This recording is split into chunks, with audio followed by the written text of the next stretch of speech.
कांग्रेस ने कार्यकर्ता सम्मेलन के जरिए चुनावी तैयारी का श्री गणेश कर दिया है। एआईसीसी चीफ मल्लिकार्जुन खड़गे और राहुल गांधी ने कार्यकर्ता सम्मेलन के जरिए परंपरागत SC, ST, OBC vote bank को साधते हुए जातीय जनगणना की वकालत कर दी। प्रदेश कांग्रेस के नए भवन के शिलान्यास के बाद मानसरोवर मेला ग्राउंड पर कार्यकर्ता सम्मेलन हुआ, जिसमें सीएम गहलोत ने कहा, आज पूरा कांग्रेस परिवार बैठा है, हर गांव ढाणी से कार्यकर्ता आए हैं। आजादी के बाद पहली बार प्रदेश कांग्रेस का खुद का भवन बनना गौरव की बात है। एआईसीसी चीफ मल्लिकार्जुन खड़गे और राहुल गांधी ने जयपुर से चुनावी बिगुल बजा दिया है। दोनों ने प्रदेश भर से 50,000 से अधिक बूथ कार्यकर्ताओं को संबोधित किया और चुनाव में जीत का संकल्प दिलाया। वहीं सीएम गहलोत ने कहा, कार्यकर्ता यहां से संकल्प लेकर जाएं कि किसी भी कीमत पर हमारी सरकार रिपीट हो।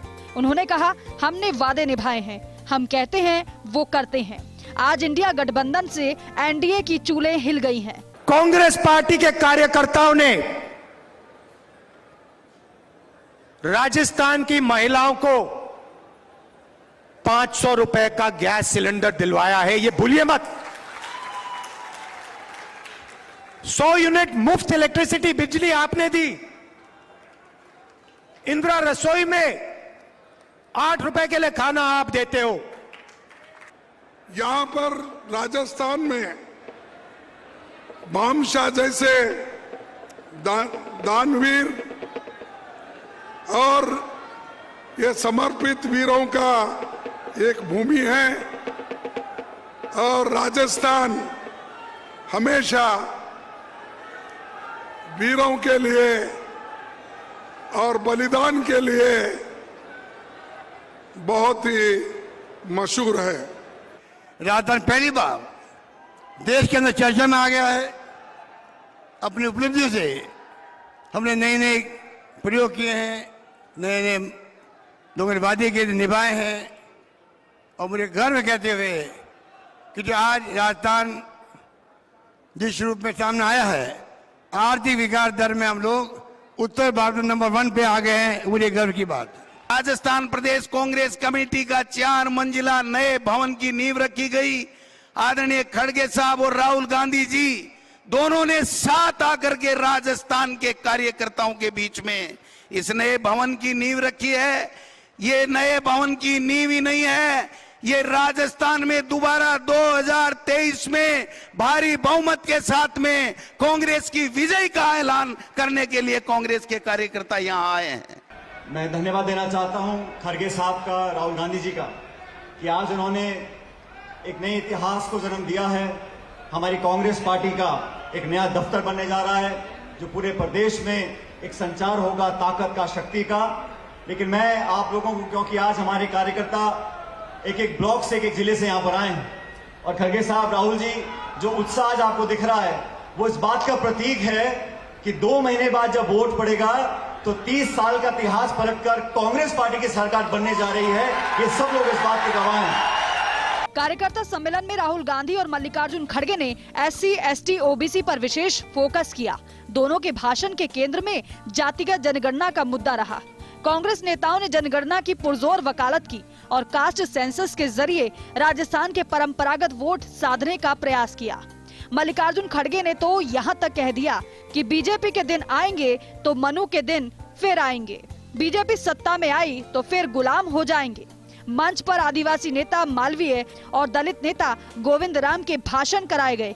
राहुल गांधी ने कहा कि देश को प्रधानमंत्री और 90 लोग चलाते हैं। 90 में से केवल 3 लोग ही ओबीसी वर्ग के हैं। उन 3 की कोई नहीं सुनता, उन्हें कोने में लगा रखा है। 5% बजट पर भी वे फैसले नहीं कर सकते।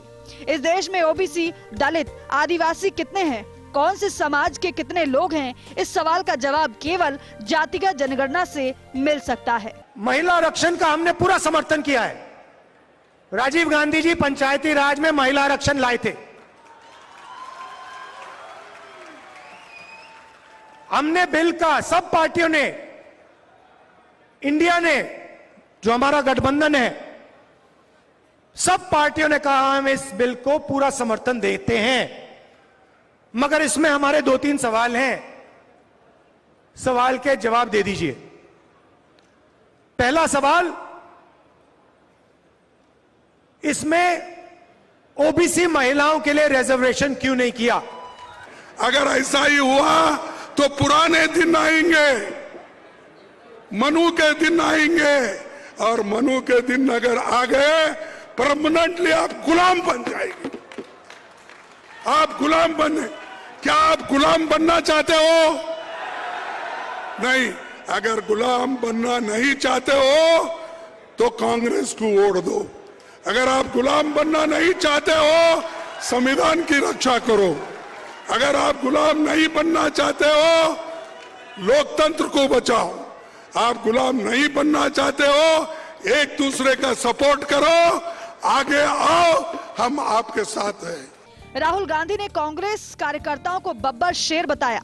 उन्होंने कहा, रणथंभौर में एक शेर को देखने में घंटों लग जाते हैं, लेकिन आज मैंने देखा है कि हजारों बब्बर शेर शांति से एक साथ बैठे हैं। उन्होंने कहा कि नफरत के बाजार में मोहब्बत की दुकान है, अहंकार नहीं है। मल्लिकार्जुन खड़गे ने कहा कि मोदी जी हमारे खिलाफ 2 से 3 कैंडिडेट खड़ा करते हैं। पहला ईडी, दूसरा सीबीआई, तीसरा इनकम टैक्स। हर मिनिस्ट्री को, सेंट्रल मिनिस्ट्री को सेक्रेटरी चलाते हैं। तो मैंने एक बात चेक की कि ये जो लोग 90 लोग हैं जो हिंदुस्तान की सरकार को चलाते हैं, पूरा का पूरा पावर इनके हाथ में है। हिंदुस्तान किस ओर जाएगा, शिक्षा में क्या निर्णय लिए जाएंगे, स्वास्थ्य में क्या निर्णय लिया जाएंगे, नरेगा का डिजाइन कैसे होगा, भोजन के अधिकार का डिजाइन क्या होगा, ये 90 लोग चुनते हैं। हम सिर्फ बीजेपी से ही नहीं लड़ रहे।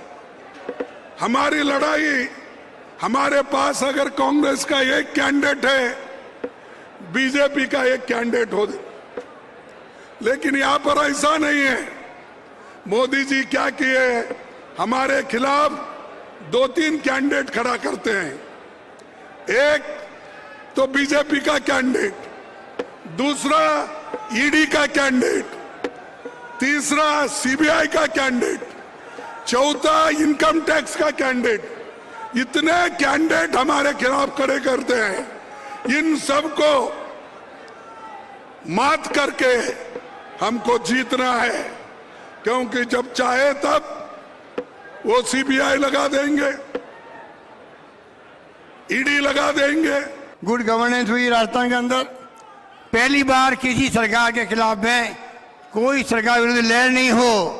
इससे बड़ी उपलब्धि है इन कार्यकर्ताओं क्या होगी आप समझ सकते हो सब लोग। मुझे गर्व है सरकार ने जो काम किए हैं वो बेमिसाल है। गांव के अंदर, घर के अंदर, गांव के अंदर, परिवार में हर परिवार को हमने छूने का प्रयास किया है। कार्यकर्ता सम्मेलन के दौरान एक गफलत भी हुई। राहुल गांधी भाषण देने के लिए खड़े हो गए, तभी मल्लिकार्जुन खड़गे का नाम पुकार लिया गया।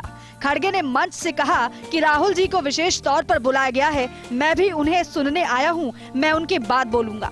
टेक्निकली एआईसीसी चीफ का भाषण आखिर में होता है और आखिरकार राहुल गांधी का भाषण खड़गे से पहले हुआ।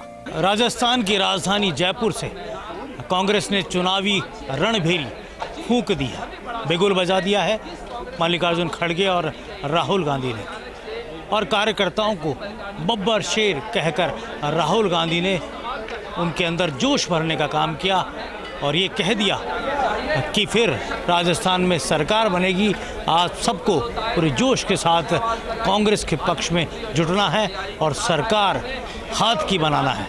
मेरे सहयोगी नरेश शर्मा, कैमरा जर्नलिस्ट विनोद गोस्वामी और गिरीश के साथ योगेश शर्मा, फर्स्ट इंडिया, जयपुर।